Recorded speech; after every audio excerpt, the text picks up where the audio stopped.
नमस्कार मित्रमैत्रिणींनो, welcome to book hunger channel. आजकालच्या या धकाधकीच्या आणि धावपळीच्या काळात बऱ्याच जणांना आपली वाचनाची आवड बाजूला ठेवावी लागते आणि म्हणूनच मी पुस्तकप्रेमींसाठी घेऊन आली आहे ऑडिओ बुक्स, आणि तेही फ्रीमध्ये. चला तर मग ऐकूयात. पुस्तकाचे नाव शूद्रपूर्वी कोण होते. प्रकरण 4, शूद्र आणि आर्य यांचा संघर्ष. पॉइंट 2चा उर्वरित भाग ऐकूयात पुढीलप्रमाणे. आर्याचे मूळ स्थान आर्क्टिक प्रदेशात होते असे टिळक यांनी आपले मत मांडले आहे.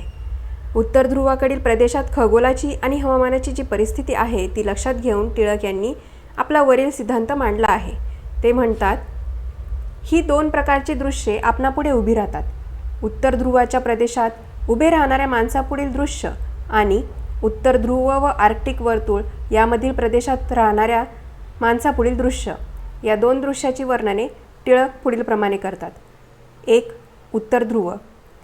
सूर्योदय दक्षिणेस होतो. तारे उगवत व मावळत नाहीत. ते क्षितिजापासून जितके वर असतील त्या पातळीत फिरतात. त्यांची एक फेरी 24 तासांची असते.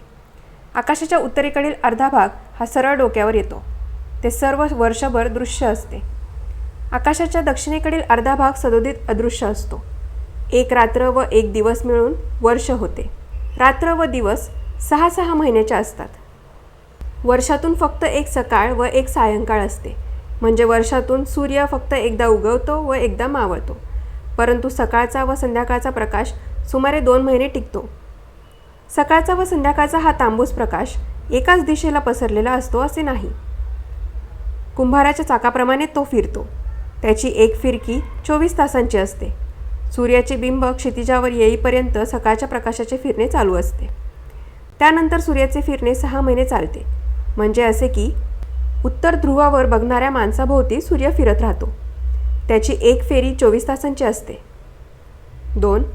उत्तर ध्रुव आर्क्टिक वर्तुळ यांच्यामधील प्रदेश. सूर्य नेहमी बघणाऱ्या माणसाच्या डोक्याच्या दक्षिणेस राहील. हाच प्रकार समशीतोष्ण प्रदेशात बघणारा माणूस पाहू शकेल. म्हणून हा प्रकार काही विशिष्ट स्वरूपाचा आहे असे म्हणता येणार नाही. बहुतेक तारे क्षितिजापासून वर असतात व त्याच पातळीत फिरत असतात, म्हणून ते नेहमी दृश्य असतात. बाकीचे तारे समशीतोष्ण प्रदेशातील ताऱ्याप्रमाणे उगवतात व मावळतात, परंतु ते तिरप्या पातळीतून फिरतात. वर्षाचे 3 भाग केलेले आहेत. 1. दक्षिणायनापासून सुरू होणारी एकच लांबलचक अखंड रात्र, ती 24 तासांहून जास्त व 6 महिन्याहून कमी असते. हे कालप्रमाण स्थळ विषुववृत्तापासून जवळ वा दूर असेल त्या मानाने बदलते. 2. उत्तरायणापासून सुरू होणारा एकच लांबलचक दिवस. 3.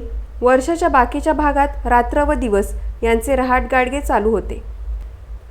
त्या दोघांचा मिळून काल 24 तासांपेक्षा कमी होत नाही. लांबलचक रात्रीनंतर जो दिवस उगवतो तो पहिल्यांदा रात्रीपेक्षा कमी वेळेचा असतो, परंतु त्याची वेळ वाढत वाढत जाऊन शेवटी तो दिवस दीर्घकालाचा होतो.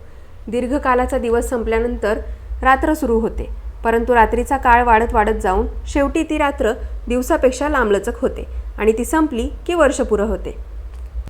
लांब व अखंड रात्र संपत येत असता उषःकाल सुरू होतो. उषःकाल पुष्कळ दिवस राहतो. उत्तर ध्रुवाकडील प्रदेशात त्याचे वयोमान व महत्त्व कमी असते. हे सर्व तो प्रदेश विषुववृत्तापासून दूर आहे की जवळ आहे याच्या प्रमाणावर अवलंबून असते. उषःकालाच्या प्रकाशाचे परिभ्रमण उत्तर ध्रुवाकडील प्रदेशात बराच वेळ दिसू शकेल.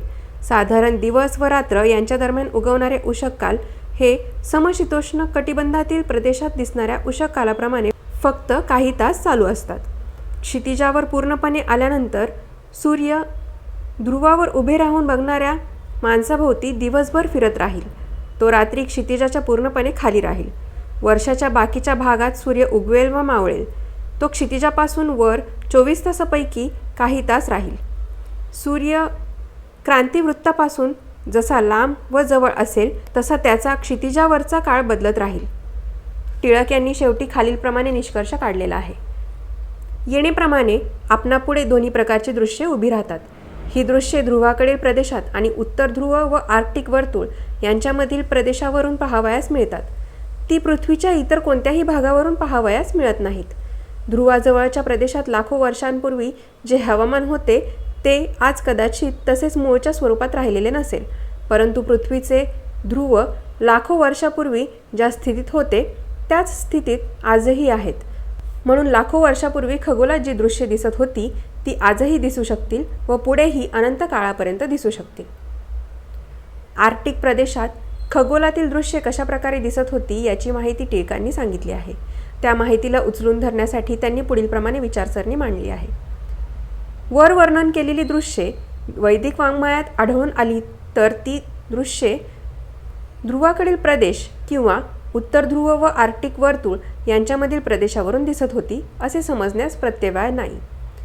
वैदिक ऋचा रचणाऱ्या कवींना जरी ही दृश्ये प्रत्यक्ष पाहावयास मिळाली नाहीत तरी ती वंशपरंपरेने आर्य समाजात दंतकथेच्या रूपाने वावरली होती.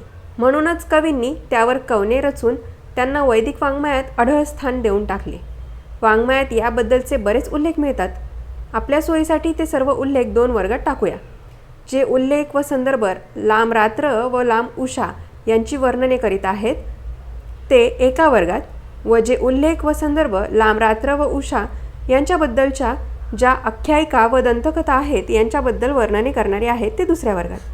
दुसऱ्या वर्गात येणारे उल्लेख संदर्भ पहिल्या वर्गात येणाऱ्या उल्लेखांना व संदर्भांना अप्रत्यक्षपणे दुजोरा देणारे आहेत. नैसर्गिक दृश्ये, अलौकिक कथा व दंतकथा यांची जी वर्णने वैदिक वाङ्मयात पाहावयास मिळतात ती उत्तर ध्रुवाजवळच्या प्रदेशात जी नैसर्गिक दृश्ये पाहावयास मिळतात यांच्याशी हुबेहूब जुळतात अशी टिळकांची समजूत झालेली दिसते. या मुद्द्यावरून त्यांनी असा निष्कर्ष काढला की आर्क्टिक प्रदेश हाच वैदिक कवींचा म्हणजे वैदिक आर्यांचा मूळचा प्रदेश असला पाहिजे. टिळकांचा सिद्धांत मौलिक आहे खरा, तथापि त्यात एक न्यून राहिले आहे. ते न्यून पुढे सांगितले आहे. घोडा हे वैदिक आर्याचे आवडते जनावर होय. हे जनावर आर्याचे आयुष्य व धर्म यांच्याशी जाम जखडले गेले होते. अश्वमेघ यज्ञातील घोड्याशी संभोग करण्याकरता राजाच्या राण्यांमध्ये नेहमी चुरस चालू असे. यजुर्वेद आणि माधवाचार्याचे भाष्य पहा. या गोष्टीवरून असे दिसते की घोड्याला वैदिक आर्य लोकांत अत्यंत महत्त्वाचे स्थान प्राप्त झाले होते. आर्क्टिक प्रदेश जर वैदिक आर्याचा मूळचा प्रदेश असता तर तेथे घोडे अस्तित्वात असले पाहिजेत, परंतु आर्क्टिक प्रदेशात घोडे होते काय असा प्रश्न येथे उत्पन्न होतो. या प्रश्नाचे उत्तर नकारार्थी मिळाले तर आर्याचे मूळ स्थान आर्क्टिक प्रदेशात होते हा टिळकांचा सिद्धांत लंगडा पडतो. काय मग मंडळी, आवडला का व्हिडिओ? आवडला असेल तर बुक हंगर चॅनलला सबस्क्राईब नक्की करा आणि व्हिडिओला लाईक आणि शेअर करायला विसरू नका. चला तर मग भेटूयात पुढच्या व्हिडिओमध्ये. तुमचे हे प्रेम असेच राहू द्या. धन्यवाद.